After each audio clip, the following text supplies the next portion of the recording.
Price is what you pay, value is what you get. Warren Buffett.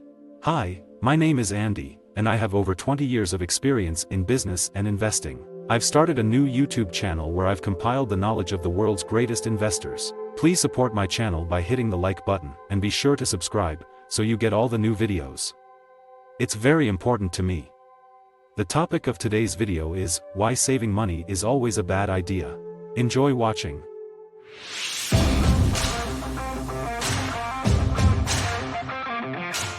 Americans at the individual, municipal, state, and federal levels historically do not save. On the other hand, Asians save approximately 40% of their income. Living beyond one's means is an American way that obviously cannot continue. First, why is it that Americans do not save? And secondly, what can we do to correct this long-term problem? Thank you. Yeah, well, certainly the savings rate in this country has fallen significantly and may even be negative, although it does seem to me that the value of the country in real terms, I think, does increase quite significantly decade to decade. So I'm not sure exactly how it happens without savings, but it does seem to me that this country as a whole is worth considerably more than it was 10 or 20 or 30 or 40 years ago in real terms. So something good has happened. But the propensity to save, it almost seems innate in at least the great majority of cases. I mean, we've got our friend from Florida teaching children to save, and I think that has some impact.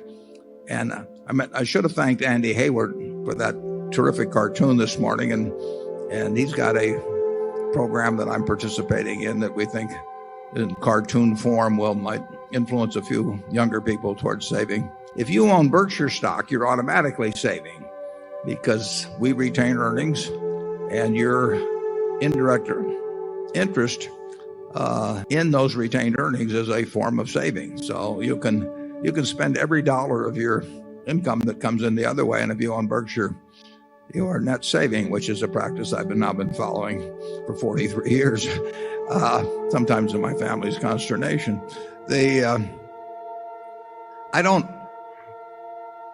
I don't know that the savings rate is based on calculations made on consumption and imports and so on. And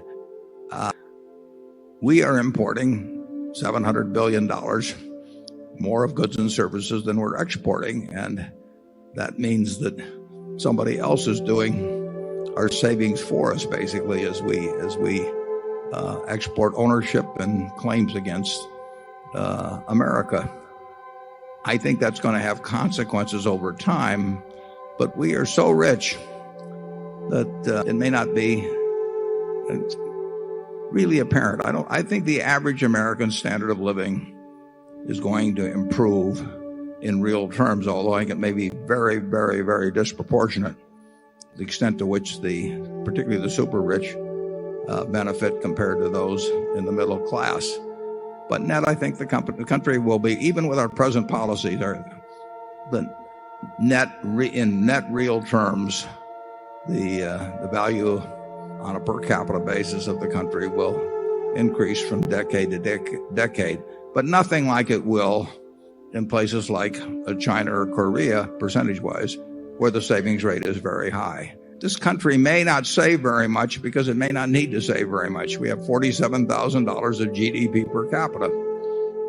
It may not be distributed very well, but we are one very, very, very rich country. And a very rich country may not need to save as much as a country that's trying to reach its potential. If you enjoyed this video, please hit the like button to support me. And watch the next very helpful video right now. The link to it will appear on my left. Also, please subscribe to my channel to be the first who learn from the world's best investors.